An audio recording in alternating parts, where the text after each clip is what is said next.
السلام عليكم ورحمة الله وبركاته. إن الحمد لله نحمده ونستعينه ونستغفره ونعوذ بالله من شرور أنفسنا ومن سيئات أعمالنا. من يهده الله فلا مضل له ومن يضلل فلا هادي له. وأشهد أن لا إله إلا الله وحده لا شريك له. وأشهد أن نبينا محمدا عبده ورسوله أرسله بالحق بشيرا ونذيرا بين يدي الساعة. من يطع الله ورسوله فقد فاز فوزا عظيما ومن يعص الله ورسوله فقد غوى وضل ضلالا بعيدا. أما بعد، فإن خير الحديث كتاب الله وخير الهدي هدي محمد صلى الله عليه وسلم وشر الأمور محدثاتها وكل محدثة بدعة وكل بدعة ضلالة وكل ضلالة في النار. قال الله تبارك وتعالى في محكم التنزيل بعد أعوذ بالله من الشيطان الرجيم: ولا تفسدوا في الأرض بعد إصلاحها وادعوه خوفا وطمعا إن رحمة الله قريب من المحسنين. وعن عبد الله بن عمر رضي الله عنهما قال: أقبل علينا رسول الله صلى الله عليه وسلم فقال: يا معشر المهاجرين، خمس إذا ابتليتم بهن وأعوذ بالله أن تدركوهن لم تظهر الفاحشة في قوم قط حتى يعلنوا بها إلا فشى فيهم الطاعون والأوجاع التي لم تكن في أصلافهم الذين مضوا، ولم ينقصوا المكيال والميزان إلا أخذوا بالسنين وشدة المؤونة وجور السلطان عليهم، ولم يمنعوا زكاة أموالهم إلا منعوا القطر من السماء، ولولا البهائم لم يمطروا، ولم ينقضوا عهد الله وعهد رسوله إلا سلط الله عليهم عدوا من غيرهم فأخذوا بعض ما في أيديهم.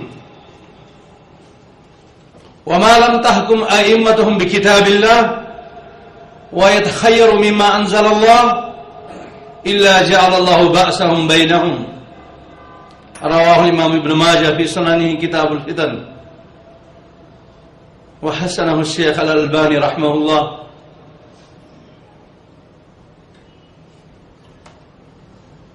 اللهم اجعل القرآن العظيم ربيع قلوبنا ونور أبصارنا وجلاء صدورنا وذهاب همومنا وغمومنا يا أرحم الراحمين. اللهم نور قلوبنا بنور القرآن وزين أخلاقنا بزينة القرآن ونجنا من النار بالقرآن وأدخلنا الجنة بالقرآن وارض عنا يا أرحم الراحمين بالقرآن. اللہ کا لاکھ لاکھ شکر ہے کہ طائف کی سرزمین میں آج ایک دفعہ پھر آپ بزرگوں اور بھائیوں سے ہم کلام ہونے کا یہ موقع ملا. اللہ کا لاکھ لاکھ شکر ہے اس کی ہر نعمت پر، ہر احسان پر. اور ایک مسلمان پر اللہ کا جو سب سے بڑا احسان ہے وہ نعمت اسلام ہے. نعمت اسلام پر ہمیں جتنا بھی رب کا شکر ادا کرنا چاہیے وہ کم ہے. اور پھر اللہ تعالیٰ نے ہمیں محمد عربی صلی اللہ علیہ وسلم کی امت میں سے بنایا. یہ بھی کوئی کم انعام نہیں ہے، یہ بھی کوئی کم احسان اور نعمت ہم پر نہیں ہے. لیکن اپنی غفلت کی وجہ سے ہم اس نعمت کو سمجھ نہیں سکتے ہیں، جس کی وجہ سے ہم اس کا کما حق و شکر ادا کرنے کی بھی کوشش اور سعی نہیں کرتے ہیں. ہم پر اللہ کی اتنی نعمتیں، احسانات اور اکرامات ہیں. وَإِن تَعُدُّوا نِعْمَةَ اللَّهِ لَا تُحْصُوهَا. اگر اللہ کی نعمتوں کا شمار کرنا شروع کر دو تو تم شمار نہیں کر سکتے. رسول اللہ صلی اللہ علیہ وسلم جب اللہ کی تعریفات بیان کرتے تھے تو اسی میں فرماتے تھے: اللہم لا احصی ثناء علیک انت کما اثنیت علی نفسک. اے اللہ میں تیری ثنا کا احسان نہیں کر سکتا، اے اللہ تو ویسا ہی ہے جیسے تو نے خود اپنے اوصاف، اپنی تعریفات اپنی کتاب میں بیان کیے۔ جب محمد عربی صلی اللہ علیہ وسلم کا یہ حال ہو، جو افصح الخلق ہیں، سب سے فصیح اور بلیغ، اور اللہ کو اپنی مخلوقات میں سب سے جاننے والے، شکریہ ادا کرنے کے معاملے میں ان کا اپنا یہ حال ہو، تو ہم کمزور امتی جن کو نہ فصاحت ہے نہ بلاغت ہے، الفاظ کی قلت کا سامنا ہے، علمی کم مائیگی کا احساس ہے، تو ہم کہاں اللہ کے اوصاف اور اللہ کی تعریف اور شکر اس انداز میں بیان کر سکتے ہیں جو اللہ کی شایان شان ہو۔ لیکن ہم بھی نبی اکرم صلی اللہ علیہ وسلم کی اقتدا کرتے ہوئے یہی کہیں گے، اللہم لا نحصی ثناء علیک انت کما اثنیت علی نفسک۔ بہت بہت درود و سلام برذات اقدس حضرت رسول اکرم صلی اللہ علیہ وسلم جنہوں نے ہمیں اللہ کا مکمل تعارف دیا، اللہ کا مقام و مرتبہ بیان کیا، جنہوں نے ہمیں نجات اور کامیابی کا راستہ واضح طور پر امت کے سامنے رکھا۔ ترکتکم علی البیضاء لیلها کنہارها لا یزیغ عنہا الا ہالک۔ میں نے تم کو روشن شاہراہ پر چھوڑا، اس روشن شاہراہ کی رات بھی اتنی روشن ہے جتنا اس کا دن روشن ہے، اور اس روشن شاہراہ سے وہی شخص بھٹکے گا جس کی قسمت میں ہلاکت لکھی ہوگی۔ آپ صلی اللہ علیہ وسلم نے امت کو واضح راستے پر، صراط مستقیم پر رکھا، اور دین کی تکمیل آپ کے ذریعے سے اللہ تعالیٰ نے فرمائی۔ مکمل دین آپ صلی اللہ علیہ وسلم کو عطا کیا گیا، اور مکمل دین کی آپ نے اپنی امت تک تبلیغ کی۔ عرفات کے میدان میں حجۃ الوداع کے موقع پر آپ صلی اللہ علیہ وسلم پر آیت کریمہ الیوم اکملت لکم دینکم واتممت علیکم نعمتی ورضیت لکم الاسلام دینا، اس کا نزول ہوا، جس سے اس عظیم اور جلیل الشان عظیم القدر حقیقت کا اظہار ہوا کہ وہ دین جسے دے کر کے رسول اکرم صلی اللہ علیہ وسلم کو اس امت کی طرف بھیجا گیا وہ مکمل ہو گیا، وہ تکمیل تک پہنچ گیا، اور اللہ تعالیٰ جس دین کو اپنی مخلوق کے لیے پسند فرماتا ہے اس دین کے احکامات مکمل ہو گئے۔ یہ دن مسلمانوں کے لیے عید کا دن ثابت ہوا کہ اس میں دین کی تکمیل ہوئی۔ عرفات میں وقوف عرفات تک، اس آیت کے نزول تک، محمد اکرم صلی اللہ علیہ وسلم پر جو آیات، جو احکامات نازل ہوئے، اسے اللہ تعالیٰ نے مکمل دین، مکمل اسلام قرار دیا۔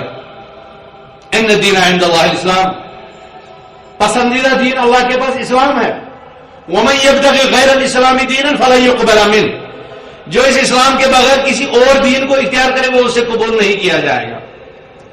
امام مالک رحمت اللہ علیہ جو 94 یا 93 یا 95 میں مختلف روایات کی بنیاد پر پیدا ہوئے، رسول اکرم صلی اللہ علیہ وسلم کے بعد 83 84 85 سال میں جن کی تخلیق ہوئی، جن کی ولادت ہوئی، ان صاحب نے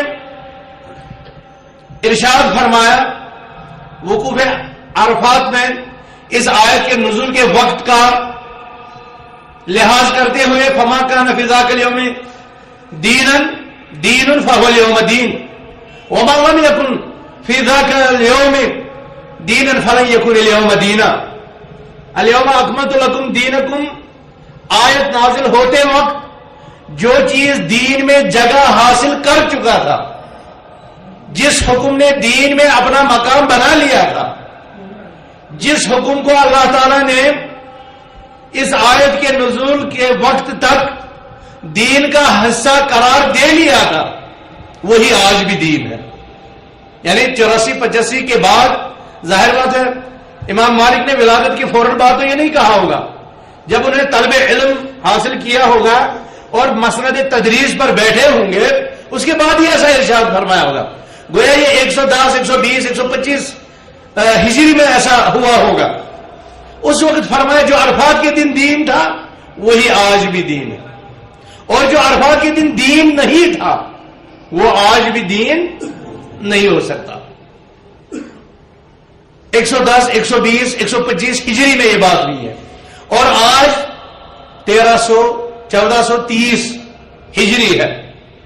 آج بھی ہم امام مالک رحمت اللہ علیہ کے قول کے ساتھ اپنا قول اور اپنا اعتقاد ملاتے ہوئے کہتے ہیں امام مالک کے دور میں نہیں بلکہ حجۃ الوداع کے موقع تک جو چیزیں دین بن چکی تھی وہی آج بھی دین ہے. جو اس وقت دین نہیں تھا وہ آج بھی دین نہیں ہو سکتا. اس قاعدے اور اصول کو دیکھتے ہوئے اگر ہم آج اپنے عقائد اور اعمال کا جائزہ لیں اور انہیں عرفات کے موقع تک لے جائیں اور پھر ان کا مقارنہ ان احکامات کے ساتھ کریں جو رسول اللہ صلی اللہ علیہ وسلم نے اپنے 23 سالہ نبوی دور میں صحابہ کے سامنے پیش کیے، اگر تطابق ہے، اگر ملتا جلتا مسئلہ ہے تب تو یہ دین اسلام ہے. اور اگر ہم کوئی ایسی حرکت، کوئی ایسی عمل، کوئی ایسی دعوت، کوئی ایسا نعرہ بلند کرتے ہیں اور پھر اسے عرفات کے دن تک کی نبوی دعوت کے ساتھ اس کا تقابل کرتے ہیں، وہاں نہیں پاتے ہیں، تو جان لینا چاہیے وہ آج بھی دین نہیں ہے. گرچہ کہ ہم میں سے اکثر لوگ اس کو دین سمجھ کر کے کریں. نبی اکرم صلی اللہ علیہ وسلم نے اصلاح کی عظیم تحریک برپا کی. تمام پیغمبروں کا یہ مشن تھا. حضرت زکریا علیہ السلام یا حضرت شعیب علیہ السلام کی زبان سے اللہ تعالیٰ نے کہلوا اور انہوں نے فرمایا ان اريد الا الاصلاح ما استطعت وما توفیقی الا باللہ. میں نہیں چاہتا مگر اصلاح، میں نہیں چاہتا مگر اصلاح. یہ نبوی کام تھا، یہ نبوی مشن ہے اصلاح کرنا. اور اللہ تعالیٰ نے تمام پیغمبروں کو کائنات میں اصلاح کی خاطر، دعوت کی خاطر، بگاڑ کو دور کرنے کی خاطر اور حق کو، اصلاح کو، صلاح کو، ہدایت کو، رشد و ہدایت کو عام کرنے کے لیے مبعوث فرمایا. حضرت آدم علیہ السلام سے لے کر کے نبی اکرم علیہ السلام تک انبیاء کا جو طویل سلسلہ مبعوث ہوا ان کا کام اصلاح تھا. ان اريد الا الاصلاح ما استطعت وما توفیقی الا باللہ. اللہ تعالیٰ نے ہمیں حکم کیا قرآن حکیم میں جو نبی اکرم علیہ السلام پر نازل ہوا وَلَا تُفْسِدُوا فِي الْأَرْضِ بَعْدَ إِصْلَاحِهَا، وَلَا تُفْسِدُوا فِي الْأَرْضِ بَعْدَ إِصْلَاحِهَا، تم زمین میں اصلاح ہونے کے بعد فساد برپا مت کرو. تم زمین میں اصلاح قائم ہونے کے بعد فساد برپا مت کرو. وَادْعُوهُ خَوْفًا وَطَمَعًا، اور اللہ تعالیٰ کو پکارو اس کے عذاب سے ڈرتے ہوئے اور اس کی رحمت کی امید رکھتے ہوئے. ان رحمت اللہ قریب من المحسنین، بے شک اللہ تعالیٰ کی رحمت محسنین کے قریب ہے.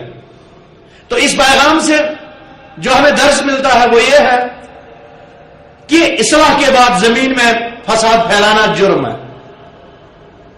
اصلاح کیا ہے، فساد کیا ہے، یہ کچھ ہمیں سمجھنے کی ضرورت ہے. علماء تفسیر افساد اور اصلاح ان الفاظ کے معانی بیان کرتے ہوئے فرماتے ہیں کہ الاصلاح ارادت الخیر و تقویم العوج. اصلاح کہتے ہیں دوسروں کے لیے خیر خواہ بننا، دوسروں کے لیے خیر تلاش کرنا، دوسروں کے لیے ہمدردی کے جذبات رکھنا، دوسروں کے لیے بہتری چاہنا، دوسروں کے لیے ہدایت چاہنا، دوسروں کے لیے رحمت، ہدایت اور رشد و ہدایت کی تمنا کرنا. اور اگر ان میں کہیں پر ٹیڑھا پن آ جائے، خواہ عقائد میں ہو، معاملات میں ہو، عبادات میں ہو، اخلاقیات میں ہو، اس ٹیڑھے پن کو دور کرنا، یہ اصلاح ہے. اور دوسروں کا خیر سب سے زیادہ کس نے چاہا؟ محمد عربی صلی اللہ علیہ وسلم. خیر کو عام کیا، الیوم اکملت لکم دینکم، اس کو عام کیا. صحابہ کو گواہ بنایا حجۃ الوداع کے موقع پر، اللہم حل بلغت اللہم فشہد، اے اللہ کیا میں نے پہنچایا؟ اے اللہ تو گواہ ہے. جب صحابہ نے کہا لقد ادیت الامانہ ونصحت الامہ وجاہدت فی اللہ حق جہادہ، گویا اصلاح کا کام رسول اکرم صلی اللہ علیہ وسلم نے بأحسن اسلوب، سب سے اچھے طریقے میں، سب سے اچھے ڈھنگ میں ادا کیا. یہ خمینی جیسے ملعون لوگ جو بعض دفعہ اس طرح کا لواء اٹھاتے ہیں، کہتے ہیں کہ محمد عربی صلی اللہ علیہ وسلم کو نبوت کے کام میں مکمل کامیابی نہیں ملی، نعوذ باللہ، ورنہ اس امت میں دو جماعتیں، دو گروپ شروع سے نہیں ہوتے. اور صحابہ کو حضرت علی کی خلافت پر مطمئن نہیں کر سکے، الیاذ باللہ. آپ اور ہم سب کا یہ عقیدہ ہے کہ محمد عربی صلی اللہ علیہ وسلم نے وہ دین جو اللہ تعالیٰ نے انہیں عطا کیا مکمل طور پر اپنی امت تک پہنچایا ہے نا ایسا؟ آپ لوگ اس کی گواہی دیتے ہیں، دل و دماغ سے ایقان اور اذعان کے ساتھ اس کی تصدیق کرتے ہیں کہ جس نبی کریم صلی اللہ علیہ وسلم کی رسالت کا ہم اقرار کرتے ہیں، شہادت دیتے ہیں، اس پیغمبر کے متعلق ہمارا اعتقاد ہے انہوں نے اللہ کا پیغام پہنچانے میں نہ کسی قسم کی کوتاہی کی، نہ کسی قسم کی نعوذ باللہ خیانت کی، اور نہ دین پہنچانے میں کوئی غفلت کی، بلکہ یہی طائف کی سرزمین گواہ ہے اس بات پر کہ محمد عربی صلی اللہ علیہ وسلم کو یہ اصلاح کا کام آگے پھیلانے کے لیے کتنا لوہلان کیا گیا. یہاں کے گنڈے اور آواز بھی ان کے پیچھے لگا دیے گئے، حتیٰ کہ اللہ تعالیٰ نے فرشتے بھی بھیجے جو رسول اکرم صلی اللہ علیہ وسلم سے اجازت مانگنے کی، اگر آپ اجازت دو ہم دو پہاڑوں کو آپس میں ٹکرا دیں. لیکن محمد عربی صلی اللہ علیہ وسلم کی جو فطرت اللہ تعالیٰ نے رحمت، احسان اور خلق حسن کی بنائی تھی، اور اس امت پر شفقت، اس امت پر اس امت کی ہمدردی، اسی کے پیش نظر فرمایا مجھے امید ہے کہ ان کی نسلوں سے لوگ ایسے نکلیں گے جو اللہ کی عبادت کریں گے. تو گویا ثابت یہ ہوا کہ محمد عربی صلی اللہ علیہ وسلم نے رسالت کا یہ فریضہ، اصلاح کا یہ کام بدرجہ اتم ادا کیا اور امت تک اللہ کے دین کو پہنچایا، کوئی چیز اس میں چھپا کر کے نہیں رکھی. برصغیر میں دیکھتے ہیں آج آپ کتنے ہی ڈنڈورا پیٹنے والی نئی نئی چیزیں روز بروز ایجاد کرتے ہیں دین کے نام پر، اور اگر ان کا مقارنہ رسول اکرم صلی اللہ علیہ وسلم کی مبارک زندگی سے کرتے ہیں اور ان ناروں اور داؤں کو جن کو برصغیر میں اس وقت دین اور عشق کے نام پر پھیلایا جا رہا ہے، جب ان کا تقابل دور نبوی سے کیا جا رہا ہے، وہاں اس کا کہیں نام و نشان تک نہیں ملتا. تو یہ اصلاح کے کام میں فساد داخل کرنا ہے. رسول اللہ صلی اللہ علیہ وسلم نے اصلاح بدرجہ اتم کی، اور آپ کی اصلاح کا آغاز عقائد سے تھا، عقائد سے شروع ہوا. لوگوں کو خطاب کیا صفا کی پہاڑی پر چڑھ کر کے، ایھا الناس قولوا لا الہ الا اللہ تفلحوا، اے لوگوں تم کہو کوئی معبود نہیں ہے سوائے حضرت اللہ کے، تم کامیاب ہو جاؤ گے. یہاں سے آغاز کیا، یہاں سے آغاز کیا.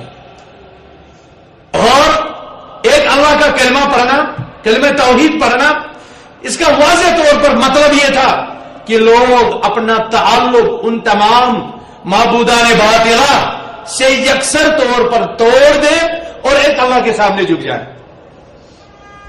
خواہ عبادت کے حوالے سے ہو، خواہ حج کیا جا رہا ہو، خواہ نمازیں پڑھی جا رہی ہوں، خواہ دوسرے دین کے کام کیے جا رہے ہوں، وہ سارے کے سارے کام کس کے لیے کیے جائیں؟ ایک اللہ کے لیے. اصلاح یہ ہے، اصلاح یہ ہے کہ جو اللہ کے حقوق ہیں انہیں کامل طور پر اللہ کے لیے خاص رکھا جائے. اللہ کے کسی حق میں کسی مخلوق کو شریک نہ کیا جائے. وہ مخلوق اپنے اندر کتنی ہی عظمت کیوں نہ رکھ رہی ہو، اسے اللہ کے حقوق کے ساتھ اس کے حقوق کو گڑبڑ نہ کیا جائے، خلط ملط نہ کیا جائے. عبادت کس کا حق ہے؟ صرف ایک اللہ کا حق ہے. اس عبادت کے حق میں نہ جبریل علیہ السلام کو شریک کیا جا سکتا ہے باوجود کہ فرشتوں کے سردار تھے. اس عبادت کے حق میں محمد عربی صلی اللہ علیہ وسلم کو یا کسی اور پیغمبر کو شریک نہیں کیا جا سکتا ہے بجائے باوجود اس کے کہ ان کا مقام کتنا بلند تھا. اس عبادت کے حق میں ابو بکر صدیق اور رضی اللہ تعالیٰ عنہ کو شریک نہیں کیا جا سکتا ہے باوجود کہ ابو بکر کی کتنی مدح اللہ تعالیٰ نے قرآن حکیم میں کی. اس عبادت کے حق میں عمر فاروق، عثمان غنی، علی مرتضی، ابو عبیدہ، طلحہ الفیاض، سعید بن زید اور دوسرے عشرہ مبشرہ اور دوسرے صحابہ کو کھڑا نہیں کیا جا سکتا. ان کو کھڑا نہیں کیا جا سکتا. ان کا اپنا مقام ہے، ان کی اپنی عظمت ہے. ہمیں ان کو ان کے اپنے حدود میں رکھنا چاہیے. ان کے حقوق کو اللہ تعالیٰ کے حقوق تک نہیں پہنچانا چاہیے. بہت سے لوگ گلو سے کام لیتے ہیں. وہ اللہ کے مقام پر پیغمبروں کو پہنچا دیتے ہیں اور پیغمبروں کے مقام پر اولیاء کو پہنچا دیتے ہیں اور اولیاء کے مقام پر اپنے پیروں اور فقیروں کو پہنچا دیتے ہیں. اللہ تعالیٰ نے غلو سے منع کیا اور رسول اللہ صلی اللہ علیہ وسلم نے فرمایا انما اہلک من کان قبلکم الغلو فی الدین. دین کے معاملے میں فساد، دین کے معاملے میں غلو کرنے سے پچھلی امتیں ہلاکت کا شکار ہوئی. تم لوگ اس سے بچو. خبردار ولا تفسدوا فی الارض بعد اصلاحها. رسول اللہ صلی اللہ علیہ وسلم نے دعوت دے کر کے مدینہ منورہ اور مکہ مکرمہ میں جو توحید کی علم بلند کی، جو سنت کی علم بلند کی، اور مسلمانوں نے یکسر صحابہ کرام نے توحید و سنت کو اختیار کیا. اس میں کوئی تیسری چیز نہیں تھی، اس میں کوئی چوتھی اور پانچویں چیز نہیں تھی، صرف قرآن و حدیث تھا. ترکت فیکم ما ان تمسکتم بہما کتاب اللہ و سنتی. صرف دو چیزیں میں تم میں چھوڑ کر جا رہا ہوں. اب ان دو چیزوں سے ثابت شدہ مسائل ہی اصلاح کا باعث ہیں، اصلاح کا ضامن ہے، اصلاح کی ضامن ہے. ان سے بغیر، ان سے باہر نکل کر اگر ہم اپنی طرف سے عبادتیں مقرر کرنا شروع کر دیں، لوگوں کو اپنی طرف سے مقامات عطا کرنا شروع کر دیں، تو ہم نے دین کے معاملے میں فساد قائم کیا اور ہمارا اصل کام اصلاح ہے. اللہ تعالیٰ نے فرمایا وما كان ربك ليهلك القرى بالظلم واهلها مصلحون.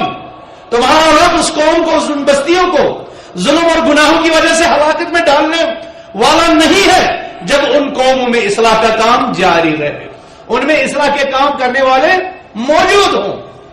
تو ہمیں ہر وقت اس اصلاح کی فکر کرنی چاہیے. اگر اللہ کے حقوق پر ڈاکہ ڈالا جا رہا ہو، اللہ کے حقوق اللہ سے چھین کر کے بندوں کو دیے جا رہے ہو. آپ دیکھ رہے ہیں برصغیر میں کتنے لوگ نعرہ لگاتے ہیں جو کچھ لینا ہے لے لیں گے. محبت اللہ کے پلے میں وحدت کے سوا کیا ہے؟ جو کچھ لینا ہے لے لیں گے محمد سے. جبکہ محمد صلی اللہ علیہ وسلم لوگوں کو اللہ کے ساتھ جوڑنے کے لیے آئے. ہم نماز میں کتنے دفعہ پڑھتے ہیں ایاک نعبد و ایاک نستعین.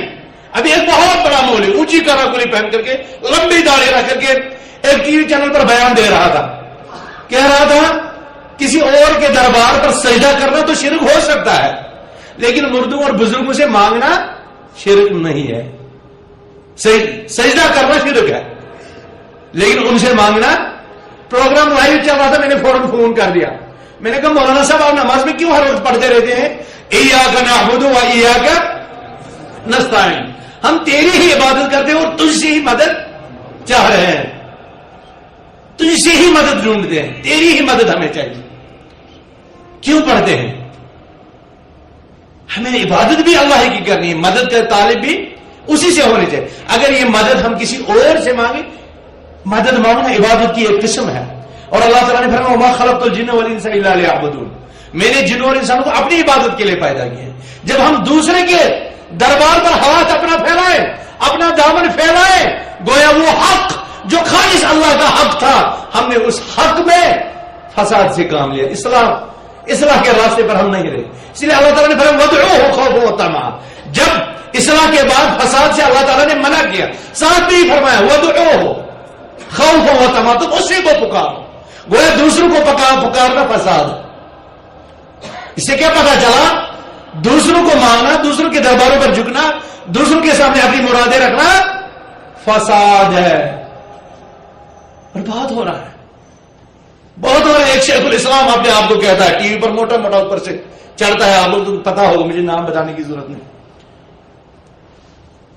کہہ رہا ہے اللہ تعالیٰ نے کہا ومن یطیع الرسول فقد اطاع اللہ. جس نے رسول صلی اللہ علیہ وسلم کی اطاعت کی اس نے اللہ کی اطاعت کی.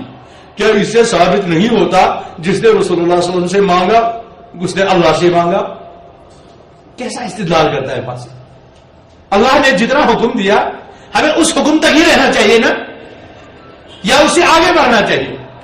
اور جو یہ فاسد عقیدہ اس نے اطاعت کے نام پر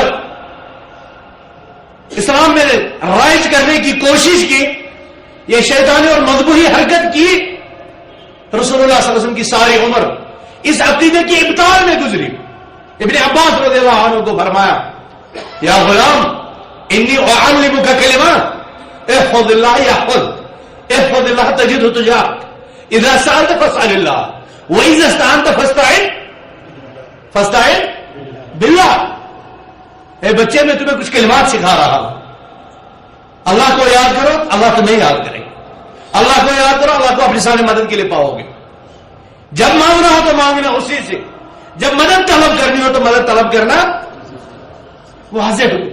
اور یہ شیخ الاسلام بن کر کے لوگوں کو جس اسلام کی تعلیم دیتا ہے اس میں کہتا ہے وَمَن يُطِعِ الرَّسُولَ، جس نے رسول کی اطاعت کی فقط اطاع اللہ، اس نے اللہ کی اطاعت کی۔ اس سے یہ مسئلہ بھی نکلتا ہے جس نے رسول سے مانگا اس نے اللہ سے مانگا۔ قیاس مال فارق، فاسد قیاس۔ یہاں کے اسلامی وزارت کے وزیر شیخ صالح آل الشیخ حفظہ اللہ نے اس آیت کی تفسیر میں کہا ہے وَلَا تُفْسِدُوا فِي الْأَرْضِ بَعْدَ إِصْلَاحِهَا، فرمایا ہے فَأَعْظَمُ الْإِفْسَادِ أَن تُفْسِدَ عَقَائِدَ النَّاسِ، سب سے بڑا فساد یہ ہے کہ تم لوگوں کے عقائد کو خراب کر دو، تم لوگوں کے عقائد کو بگاڑ دو، یہ سب سے بڑا فساد ہے۔ وَتُغَيِّرَ أَفْكَارَهُمْ، اور تم ان کی فکر کو چینج کر دو، ان کی فکروں کو بدل دو۔ رسول اللہ صلی اللہ علیہ وسلم نے جس عقیدے پر اس امت کو چھوڑا تم اس امت کو ان عقائد سے ایسا ایسا اپنی چالاکیوں کے ساتھ، اپنی چرب زبانیوں کے ساتھ، اپنی مذبوحی حرکات کے ساتھ، اپنے جھوٹوں اپنے شبہات کے ذریعے سے تم ان کو ان عقائد سے دور کرو اور اپنے شیطانی عقائد غلو پر مبنی عقائد ان کے سامنے پیش کرو۔ کہہ رہے فَأَعْظَمُ الْإِفْسَادِ أَن تُفْسِدَ عَقَائِدَ النَّاسِ، میں نے بتایا اصلاح کا مطلب ہے ارادۃ الخیر وتقویم العوج، اصلاح کا مطلب ہے دوسروں کے لیے خیر چاہنا، اور امت کا اجماعی فیصلہ ہے کہ خیر میں سب سے بڑا خیر توحید ہے، اور کائنات میں جو شر ہے سب سے بڑا شر کون سا ہے؟ شرک۔ لہذا سب سے بڑی اصلاح توحید کو عام کرنا ہے، اور سب سے بڑا فساد شرک کو پھیلانا ہے، سب سے بڑا فساد شرک کو پھیلانا ہے۔ پھر اسی طرح آپ اپنی زندگی کے تمام معاملات پر نظر دوڑا سکتے ہیں، آپ اپنی زندگی کے تمام معاملات پر اصلاح کا فارمولہ عائد کر سکتے ہیں، اور اس کی ضد اور اس کی نقیض جو ہوگی وہ اس معاملے میں فساد ہوگا۔ آپ اپنے معاشرے کی طرف نظر دوڑائیں، دیکھیں ہمارا معاشرہ اس وقت فساد زدہ ہے، عقائد کے معاملات میں اصلاح کے بجائے فساد داخل ہو گئے، عبادات کے معاملے میں ہم کہاں کھڑے ہیں؟ رسول اللہ صلی اللہ علیہ وسلم مسجد نبی میں تشریف فرما تھے، ایک صحابی آئے، نماز پڑھی، نماز کے بعد آ کر سلام کرتے ہیں، رسول اللہ صلی اللہ علیہ وسلم نے جواب دیا اور فرمایا اذهب فصل فانك لم تصلي، تم واپس جاؤ نماز پڑھو اس لیے کہ تم نے نماز نہیں پڑھی۔ کیا اسے نماز نہیں پڑھی تھی؟ جو کچھ تھا بظاہر وہ اس شخص کے ذہن میں نماز ہی تھا، لیکن رسول اللہ نے فرمایا انك لم تصلي، تم نے نماز ہی نہیں پڑھی۔ وہ گیا نماز پڑھ کر آیا، پھر سلام کی، رسول اللہ صلی اللہ علیہ وسلم نے پھر جواب دیا وعلیکم السلام ارجع فصلی فانک لم تصلی، جاؤ واپس نماز دوبارہ پڑھو اس لیے کہ تم نے نماز نہیں پڑھی۔ 3 دفعہ ایسا ہی ہوا، چوتھی دفعہ وہ شخص کہہ رہا ہے یا رسول اللہ صلی اللہ علیہ وسلم ما احسن غیر هذا فعلمنی، میں اس کے علاوہ نہیں جانتا کہ نماز کیسے پڑھی جاتی ہے، آپ مجھے سکھلائیں۔ پھر جو نماز رسول اللہ صلی اللہ علیہ وسلم نے اس صحابی کو سکھلائی اس میں اطمینان تھا، وقار تھا، اعتدال تھا۔ آج آپ دیکھتے ہیں ہمیں سے کتنے لوگ رکوع میں ہوتے ہیں تو رکوع کے بعد وہ واپس پورے کھڑے بھی نہیں ہو پاتے ہیں کہ سجدے کی طرف چلے جاتے ہیں۔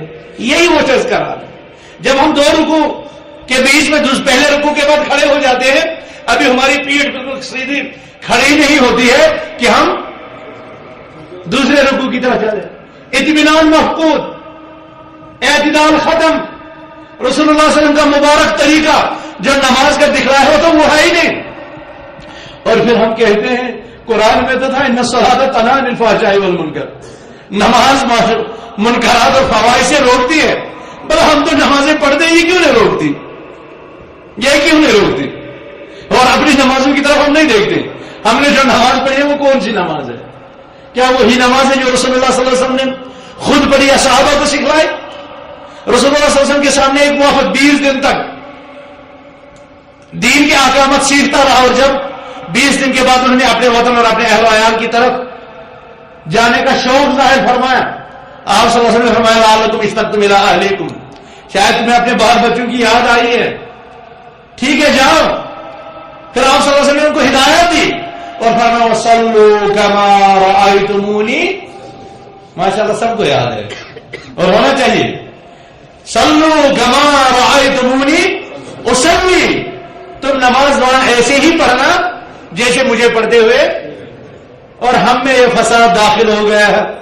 ہم پہلے معلوم کرنا چاہتے ہیں یہ کس کی نماز ہے، یہ کون سی نماز ہے، ہمارے اپنے مسلک کی ہے یا نہیں ہے، ہمارے قبیلے کی ہے یا نہیں ہے، ہمارے علاقے کی نہیں ہے. جب تم ان کے اطمینان سکون کے ساتھ سکھانا شروع کر دو اور پھر آپ نے زور سے آمین کہہ دی کہ سارے لوگ او یہ تو وہ ہے، یہ تو وہ ہے. نماز میں بھی فساد کا پہلو، اور پھر ہم کہتے ہیں کہ ہماری نمازیں منکرات اور فواحش کیوں نہیں روکتی. یہی حال روزوں کا ہے.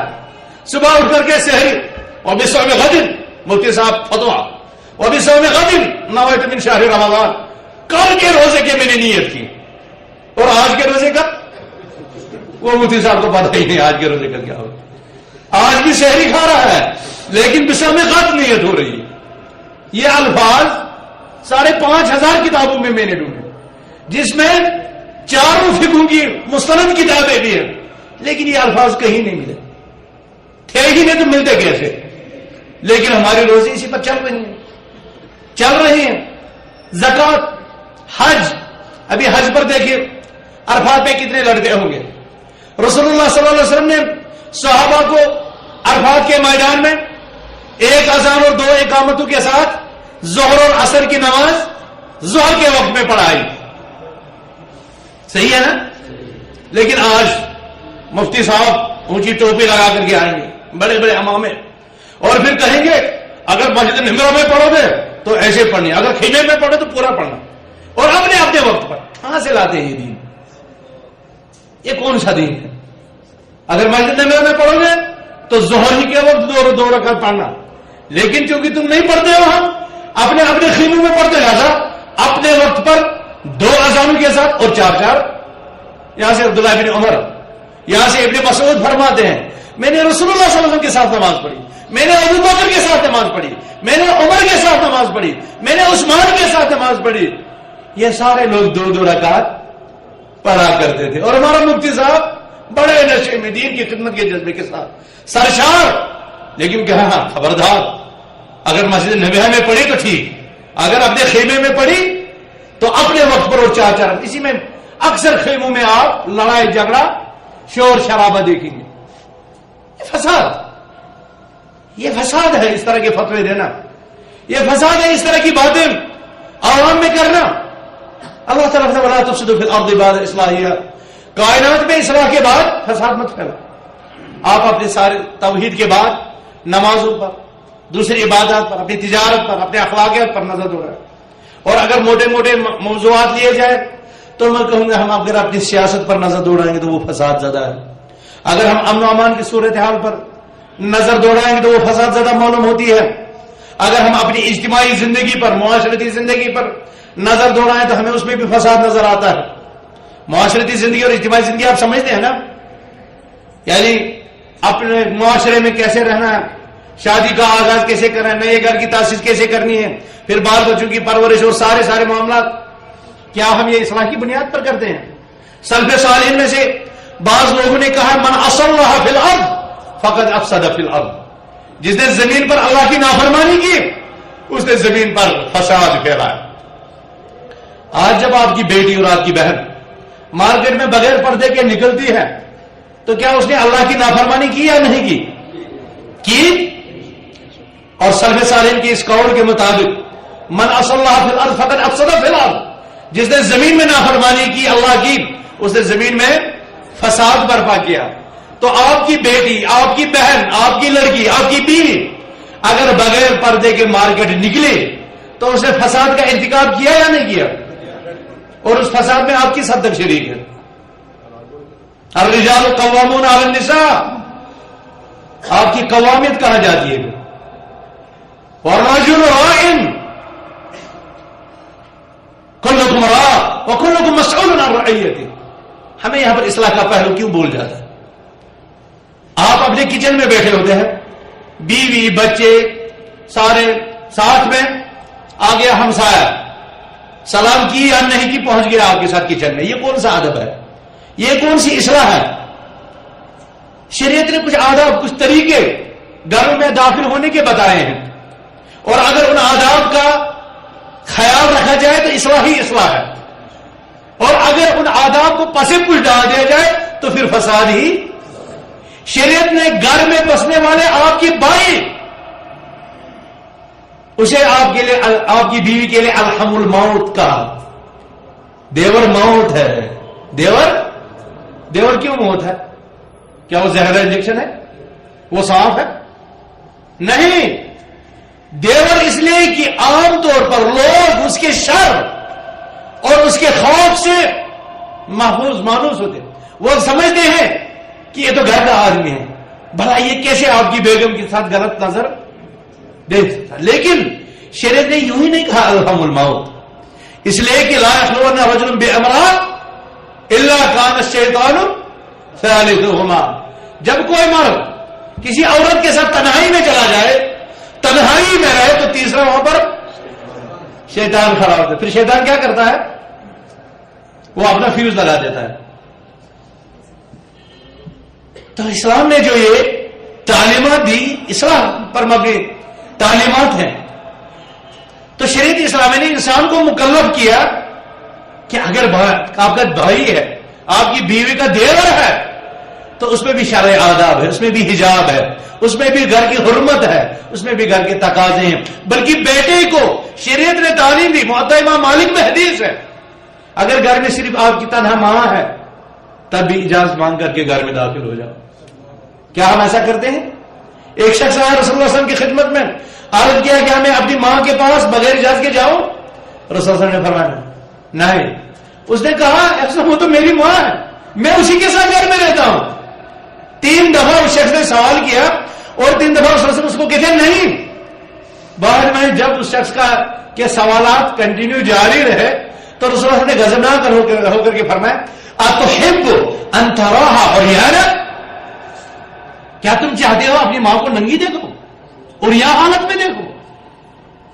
یہ ماں کا حال ہے، یہ بہنوں کا حال ہے. پھر کیا وجہ ہے؟ ماں سیرا، پھپھیرا، خالہ زاد، ماما زاد، کوئی یہ سارے ہمارے گھروں میں سر اٹھا کر کے چلے آتے ہیں اور ہم نے کوئی حدود و قیود نہیں رکھے. یہ اصلاح کا کام ہے یا افساد کا کام ہے؟ یہ ہمارے اجتماعی فساد کی نشاندہی کرتا ہے، جس کی وجہ سے پھر کتنے جرائم ہمارے معاشرے میں پھیل جاتے ہیں، ہم اس کا احساس بھی نہیں کر سکتے. شریعت اسلامی نے مسلمان کو اپنے ہمسائے کے ساتھ حسن سلوک کی تعلیم دی. اس کا مطلب یہ ہوتا ہے کہ ہمسائے کو، ہمسائے کے مال، اس کی عزت، اس کی عصمت، اس کی رکھوالی کی ذمہ داری ہے. نبی اکرم صلی اللہ علیہ وسلم نے فرمایا ما زال جبریل یوصینی بالجار حتی ظننت انه سیورث. جبریل مجھے ہمسائے کے ساتھ حسن سلوک کی اتنی تعلیم دیتے رہے کہ مجھے گمان ہوا کہ شاید آپ اس کو میرے مال کا وارث بھی بنا دیں گے. اور پھر جب رسول اکرم صلی اللہ علیہ وسلم نے بڑے گناہوں کو گنا، ان بڑے گناہوں میں سے ایک گناہ یہ فرمایا شرک کے بعد وَأَن تُزَانِي حَلِيلَةَ جَارِكَ، تو اپنے پڑوسی کی بیوی کے ساتھ بدکاری کرے. بدکاری تو بڑا گناہ ہے، لیکن جب یہی بدکاری پڑوسی کی بیوی کے ساتھ کی جائے تو اس گناہ کی حرمت اور بڑھ جاتی ہے، جرم کی سنگینی اور بڑھ جاتی ہے، معاشرے کا فساد اور بڑھ جاتا ہے. کیوں ایسا کیوں ہے؟ ایسا اس لیے ہے کہ عام طور پر ہمسائے سے حفاظت کی توقع ہوتی ہے، دفاع کی توقع ہوتی ہے. جب محافظ ہی ڈاکو بن جائے تو پھر اس سے بڑا فساد اور کیا ہو سکتا ہے؟ شریعت اسلامیہ نے گھر میں داخل ہونے کے آداب بیان ہیں، اور قرآن میں سورہ نساء، سورہ نور میں بتایا گیا ہے فَإِنْ قِيلَ لَكُمْ ارْجِعُوا فَارْجِعُوا هُوَ أَزْكَىٰ لَكُمْ. اگر تمہیں اجازت نہ دی جائے گھر میں داخل ہونے کی، واپس پلٹ جاؤ، یہ تمہارے لیے زیادہ طہارت قلب، تمہاری زکات نفس کا باعث ہے۔ ہم لوگ منہ چڑھا لیتے ہیں، بہت اپنے جو ہے بدل دیتے ہیں، اپنے چہرے کا رنگ بدل جاتا ہے جب ہمیں کوئی کہتا ہے تم واپس جا کے دینا، بڑا احسان کر لیا، آپ اتنے دور سے اس کے پاس آئے اور اس کے ظروف، اس کے گھر کے حالات آپ اس کا اندازہ نہیں کرتے، پھر ناراض ہو کر کے بگڑ کر کے واپس جاتے ہیں۔ اور نبی اکرم صلی اللہ علیہ وسلم کی تربیت یافتہ شاگردوں کا حال تو دیکھیے کہ ایک صحابی کہتے ہیں عمر بھر میں ترستا رہا، سارے قرآن پر عمل کیا میں نے، سارے قرآن پر میرا عمل حاصل ہو گیا، لیکن میں چاہتا تھا فَإِنْ قِيلَ لَكُمْ ارْجِعُوا فَارْجِعُوا هُوَ أَزْكَىٰ لَكُمْ، یہ جو کہا گیا ہے هُوَ أَزْكَىٰ لَكُمْ، یہ أَزْكَىٰ لَكُمْ کی فضیلت میں اپنے لیے حاصل کروں۔ میں رشتہ داروں کے ہاں جاتا تھا، میں دوستوں کے ہاں جاتا تھا، سلام کرتا تھا، مقصد اتنا ہی ہوتا تھا کوئی رشتہ دار کوئی دوست مجھے کہہ دے واپس جاؤ، میں واپس پلٹ آؤں، أَزْكَىٰ لَكُمْ پر عمل ہو جائے گا۔ میں وہ صحابی کہتے ہیں لیکن میری یہ تمنا پوری نہیں ہوئی، کسی نے مجھے واپس جانے کا حکم نہیں دیا، سارے میرا استقبال کرتے تھے، لیکن میں دوستوں کے پاس رشتہ داروں کے پاس بار بار محض اسی لیے جاتا تھا تاکہ کوئی تو کہے اللہ کا بندہ کہ بھائی اس وقت ہم آرام میں ہیں، اس وقت گھر میں اس طرح ہے، پردے کی پابندیاں ہیں، آپ واپس لوٹ جائیں۔ میں واپس لوٹ جاتا تو میرے دل کی طہارت، میرے نفس کی زکات حاصل ہو جاتی، وہ أزكىٰ لكم۔ تو یہ ہمارے صحابہ کا حال تھا۔ اصلاح کے اتنے بڑے ادارے تھے، اصلاح کے ایسے ہی نہیں 313 1,000 پر غالب آ گئے، ہم اس وقت 1 کروڑ ہیں، 1 ارب ہیں، اور وہ ہمارے دشمن 4 سے 5 ارب تک ہیں۔ گویا دنیا میں ہر چھٹا ساتواں پانچواں چھٹا آدمی کیا ہے؟ ہمارا بھائی مسلمان۔ لیکن دیکھتے ہیں کہ اس وقت ہم کیسے غفار کا غفائز سیل، ہمارا کوئی وزن نہیں، ہماری بات کی سنی نہیں جاتی۔ وجہ کیا ہے؟ ہم مسلمان ہیں نام کے، اصلاح ہمارے اندر سے ناپید ہے، غیر موجود ہے، خواہ یہ عقائد کے باب میں ہو، یہ اخلاقیات کے باب میں ہو، یہ امانت داری اور دیانت داری کے اخلاق کے معاملے میں، ہر جگہ ہم اسی طرح نظر آتے ہیں۔ اجتماعی اخلاقی 2 جرموں کی طرف میں آپ کی توجہ مبذول کرانا چاہتا ہوں۔ اخلاقیات کے حوالے سے جو فساد ہمارے معاشروں میں اس وقت برپا ہے، یہ اللہ کا شکر ہے آپ توحید کے اس شہر میں رہ رہے جہاں ابھی تک بہت خیر موجود ہے، آپ کو اس بات معاملے میں اللہ کا شکر ادا کرنا چاہیے۔ اخلاقی طور پر ہمارے علاقوں میں 2 جرم کثرت کے ساتھ کیے جاتے ہیں، ایک ہے ارتکاب الزنا اور دوسرا ہے شرب الخمر۔ پہچانتے ہیں نا آپ ان جرموں کو؟ ایک ہے بدکاری اور دوسرا ہے شراب نوشی۔ یہ 2 ایسے فسادات ہیں جو ہمارے اخلاقیات میں داخل ہو چکے ہیں، جس نے بیڑا گرک کر کے رکھ دیا ہمارے نوجوان۔ وجہ کیا ہے؟ ہم نے اس میں اصلاح کا معاملہ چھوڑ دیا ہے، ہم نے نکاح کو مشکل بنا دیا ہے، ہم نے نکاح کو مشکل بنا دیا ہے۔ ہم اپنے اگر بیٹی ہے بہن ہے اس کے لیے ہم اعلیٰ کوالیفیکیشن ڈھونڈتے ہیں، اعلیٰ ڈگری ہولڈرز دیکھتے ہیں، کمانے والے اور روپیہ پیسہ، انجینئر ہونا چاہیے، ڈاکٹر ہونا چاہیے، پھر وہ ایماندار ہو یا نہ ہو اس سے ہمیں کوئی غرض نہیں ہے۔ شریعت اسلامی نے نکاح کو آسان کر دیا اور ایک اصول بتا دیا کہ اس اپنا معاشرہ کیسے تشکیل دو۔ اگر لڑکی والا ہے اسے تعلیم دی رسول اللہ صلی اللہ علیہ وسلم نے اذا اتاکم من ترضون ایمانہ وخلقہ فزوجوہ الا تفعلوا تکن فتنۃ فی الارض وفساد کبیر۔ اگر با اخلاق اور با کردار تمہارے پاس با ایمان اور با کردار شخص نکاح کا پیغام لے کر کے آئے تو اس کی شادی کرا دو، اگر ایسا نہیں کرو گے تو کائنات میں فتنہ اور فساد عظیم برپا ہوگا۔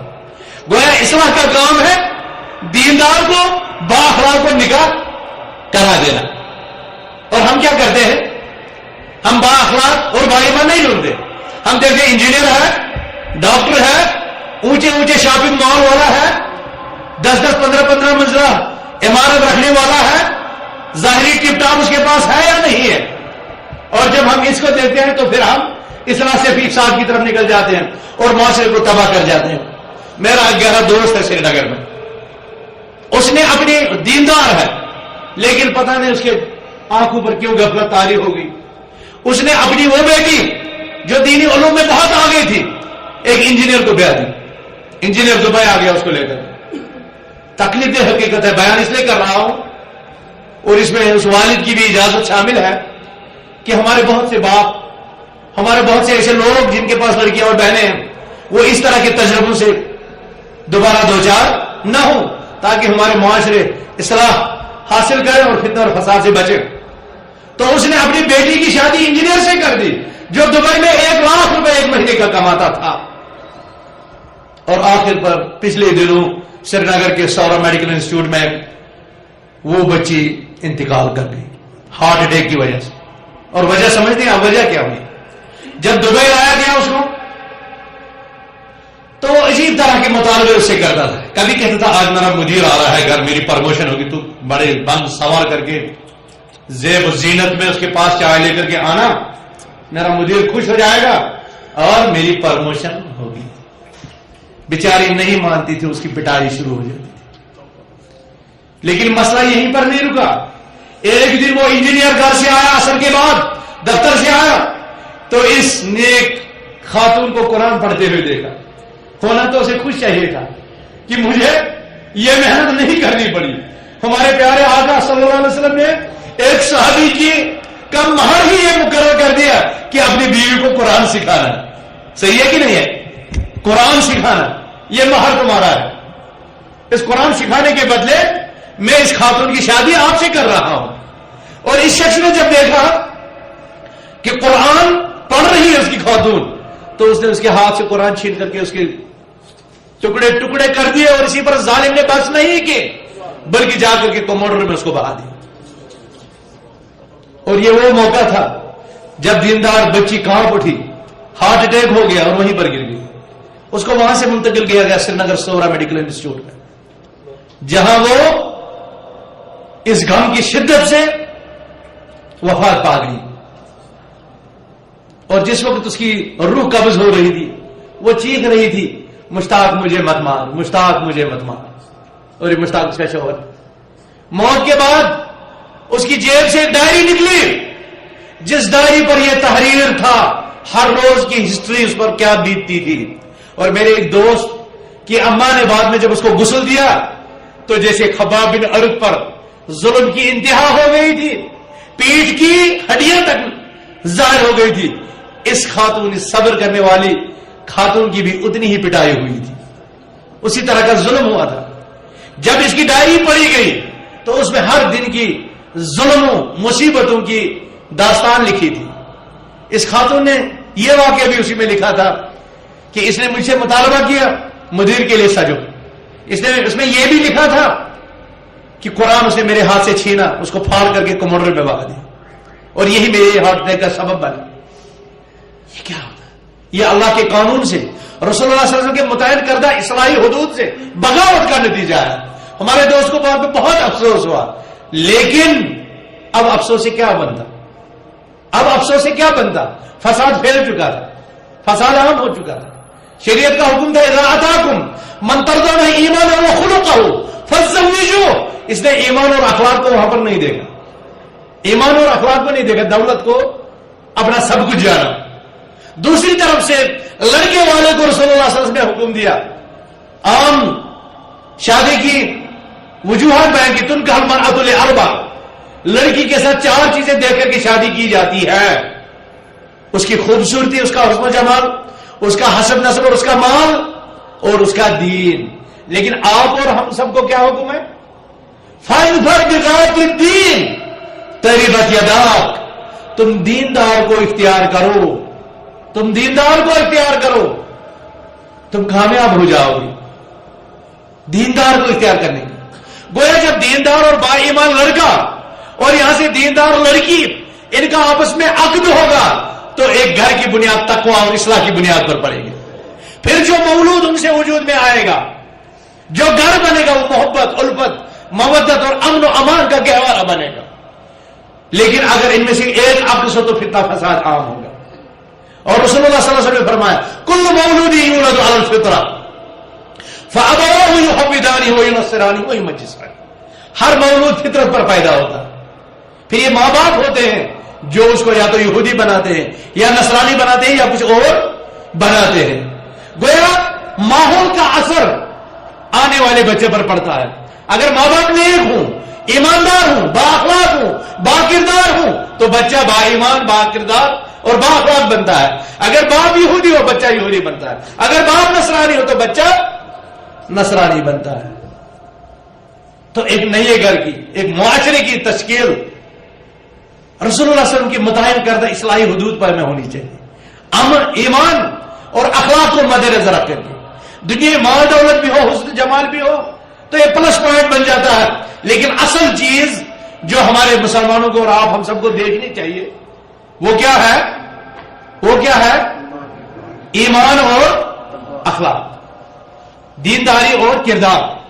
یہ دینداری اور کردار اس وقت صورتحال برصغیر میں کچھ ایسی بنتی جا رہی ہے کہ آئندہ سالوں میں میرے خیال میں وہاں پر یہ سرکولر جاری ہوگا کہ جب کسی لڑکی کو نکاح کا پیغام دینے کے لیے جاؤ تو پہلے اس کا medical fitness, medical check up کرا لو کہ وہ پاک اور صاف ہے یا نہیں. واللہ صورتحال ایسی بنتی جا رہی، واللہ صورتحال ایسی بنتی جا رہی. شیطان کے وسائل، شیطان کے وسوسے اور شیطانی ہتھ کرنے ہم نے خود اپنے گھروں میں، امریکہ میں جانے کی ضرورت نہیں ہے، ہم نے ایسی ایسی تاریں اپنے گھروں میں داخل کر دیے. سارے جہاں کا فساد ہمارے گھروں میں. آپ مسجد میں نماز پڑھ رہے ہیں اور گھر میں آپ کے بچے مختلف چینلوں پر دنیا کے بڑے بڑے فحاشی کے آدمیوں کو دیکھ رہے ہیں. تو کیا وہ خالد، طارق بن زید، طارق بن زیاد اور اسامہ بن زید بنیں گے، یا وہ مخنث سلمان خان اور قادر خان کی طرح بنیں گے؟ کیا بنیں گے وہ؟ ہمیں اپنی آنے والی نسلوں کی فکر کرنی چاہیے، ان کی اصلاح کی فکر کرنی چاہیے، ان کو فساد میں نہیں ڈالنا چاہیے. ان کا سارا وبال ہمارے اوپر، ہم مسئول ہیں ان کے متعلق. قیامت کے دن ہمیں ان کے متعلق پوچھا جائے گا. تو یہ اس معاملے میں تھا. اسی طرح آپ دیکھ لیجئے شراب ہے، بہت عام ہے یہ شراب. اللہ تعالیٰ نے شراب کو اور شراب تک پہنچانے والے سارے ذرائع کو منع کر دیا. اسی طرح زنا اور زنا تک پہنچنے والے سارے راستے بند کر دیے. جب ہم وہاں پر اصلاح کریں گے تو زنا کا علاج کس چیز سے ہوگا؟ میرے بھائیوں، زنا کا علاج، بدکاری کا علاج کس چیز سے ہوگا؟ ایمان باللہ اور نکاح سے. ایمان باللہ اور نکاح سے، اور نکاح کو آسان بنانے سے، اور نکاح کو جلدی کرنے سے. اور اسی طرح شراب خوری، اس کا علاج بھی ایمان ان کے دلوں میں، ان کے دماغ میں راسخ کرنے کی ضرورت ہے. اپنی نسل کو اسلامی تربیت اور رسول اللہ صلی اللہ علیہ وسلم کی اس اصلاح کی تعلیم دینے سے، جس کے ذریعے سے انسان اس طرح کے مخدرات، اس طرح کی شراب نوشیوں اور اس طرح کی منشیات سے بچ سکتا ہے، تو کائنات میں بہت سا فتنہ اور بہت سا فساد خود بخود ختم ہو جائے گا. اسی طرح آپ مختلف چیزوں کو لے سکتے ہیں، اپنی سیاست کو، اپنی معاشیات کو. معاشیات میں اس وقت سودی کاروبار اور پتہ نہیں کیا کیا قمار بازیاں بہت عام ہیں. یہ ہمارے معاشی فساد کی نشاندہی کرتی ہے. تو معاشیات ہماری تب پاک ہو جائے گی جب ہم نبی اصولوں کی طرف واپس آ جائیں گے، تجارت کو اسلامی اصول اور اسلامی خطوط پر استوار کریں گے. اسی طرح آپ امن امان کو لے لیجئے. امن تب قائم ہوگا جب اللہ کی شریعت نافذ ہوگی، جب اللہ کی حدود نافذ کی جائیں گی، جب اللہ کی حدود کے ساتھ کھلواڑ ہوگا اور انسانی عقل، انسانی نفس، انسانی عزت اور اس کے مال اور اس کے دین کو متاع بے قیمت تصور کر کے اس کے ضیاء کی کوششیں ہوتی رہیں گی تو دنیا میں امن ناپید ہوگا، فتنہ فساد برپا ہوگا. اسلام تو اسی لیے آیا ہے کہ وہ ہمارے عقلوں کا تحفظ فراہم کرے، اور عقلوں کے تحفظ کے لیے شراب کو حرام کر دیا. اسلام ہمارے نفس کے تحفظ کے لیے آیا، اور انسانی نفس کے تحفظ کی خاطر اسلام نے خودکشی اور قتل کو حرام کرا دیا. اسلام ہمارے دین کے تحفظ کے لیے آیا ہے، اور جو چیز دین کو گزر پہنچائے، مثلا شرک ہے، بدعات ہے، خرافات ہے، اسلام نے ان سب چیزوں سے منع کر دیا. اسلام ہمارے مال کے تحفظ کے لیے آیا ہے، اور جو چیز مال کو تلف کرے، مال کو نقصان پہنچائے، اسلام نے ان کو حرام کر دیا. اسی لیے چوری، اسی لیے ڈکیتی، اسی لیے چھینا جھپٹی، اسی لیے دھوکہ بازی، اسی لیے رشوت، ان تمام چیزوں کو، سودی کاروبار کو اسلام نے حرام کرا دیا. تو یہ ساری چیزیں کائنات میں اصلاح کرنے کے لیے ہیں. عقائد سے لے کر کے معاملات، بیوع، تجارت اور تمام معاملات تک، کیا میں یہ امید رکھوں کہ ہم سب لوگ یہ نبوی علم، اصلاحی علم اپنے ہاتھوں میں تھام کر کے دوسروں کی فکر تو فی الحال چھوڑ دیں، اپنے گھروں کی اصلاح کریں گے؟ کیا ایسا ممکن ہے؟ ایسا ممکن ہے؟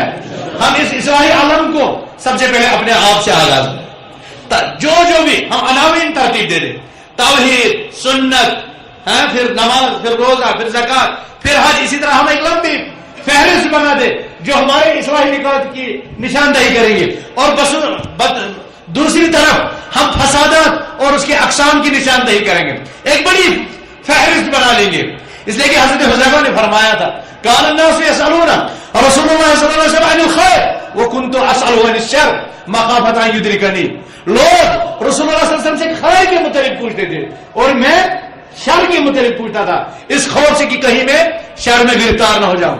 ہم بھی اسی طرح ایک فہرست ترتیب دیں گے، اور رسول اللہ صلی اللہ علیہ وسلم نے تو اپنے واضح فرمان میں پہلے ہی بیان کر دیا ہے الایمان بضع وسبعون شعبہ، اعلیھا قول لا الہ الا اللہ وادناھا اماطۃ الاذى عن الطریق والحیاء شعبۃ من الایمان۔ ایمان کے 70 سے زیادہ درجے ہیں، شعبے ہیں، حصے ہیں۔ سب سے اونچا درجہ ہے کلمہ توحید لا الہ الا اللہ، اور سب سے ادنا درجہ ہے راستے سے تکلیف دہ چیز ہٹا دینا، اور حیا ایمان کا حصہ ہے۔ تو یہ نیکیوں کے ابواب ہوئے، اس کے مقابلے میں شر کے بھی ابواب ہیں۔ کتاب الکبائر، رسول اللہ صلی اللہ علیہ وسلم نے فرمایا الا انبئکم باکبر الکبائر، کیا میں تمہیں بڑے گناہوں کی خبر نہ دوں؟ پھر شرک کو، جادو کو، ماں باپ کی نافرمانی کو، جنگ سے پیچھے پلٹ جانے کو، نیک اور پاک باز خواتین کو تہمت لگانا، اور اس طرح کے بہت سے جرائم کی نشاندہی فرمائی، اور فرمائی کبائر گناہ ہے، اور فرمائی اجتنبوا السبع الموبقات، 7 ہلاک کرنے والے گناہوں سے بچو۔ تو گناہوں کی جو فہرست پیش کر دی وہ اس لیے کر دی تاکہ ہم اپنے ماحول کو بچائیں، تاکہ ہم اپنے گھر کے ماحول کو سدھاریں، تاکہ ہم اصلاح کے عمل کو آگے بڑھا سکیں، خیر کے کام انجام دے کر کے، اور فساد سے روک کر کے ہم فساد کے دروازے بند کر دیں۔ تو میں یہ امید رکھوں گا آپ کتاب الایمان بھی پڑھیں گے، آپ کتاب الکبائر بھی پڑھیں گے، دونوں موجود ہیں، اور اس کی روشنی میں اپنی اصلاح کی کوشش کریں گے۔ میں سمجھتا ہوں شاید میں نے بہت زیادہ وقت لے لیا ہے، مختصراً میں یہ رسول اللہ صلی اللہ علیہ وسلم کی حدیث پر اختتام کرتا ہوں اس پروگرام کا، جس میں عبداللہ بن عمر رضی اللہ تعالیٰ عنہ فرماتے ہیں کہ رسول اللہ صلی اللہ علیہ وسلم ہماری طرف متوجہ ہوئے اور ہمیں فرمایا اے مہاجرین کی جماعت، یا معشر المہاجرین، خمس اذا ابتلیتم بہن واعوذ باللہ ان تدرکوہن، 5 چیزیں ایسی ہیں کہ اگر تم ان میں مبتلا ہو گئے، اور میں اللہ سے پناہ مانگتا ہوں کہ تم ان کو پاؤ یا تم ان میں مبتلا ہو جاؤ۔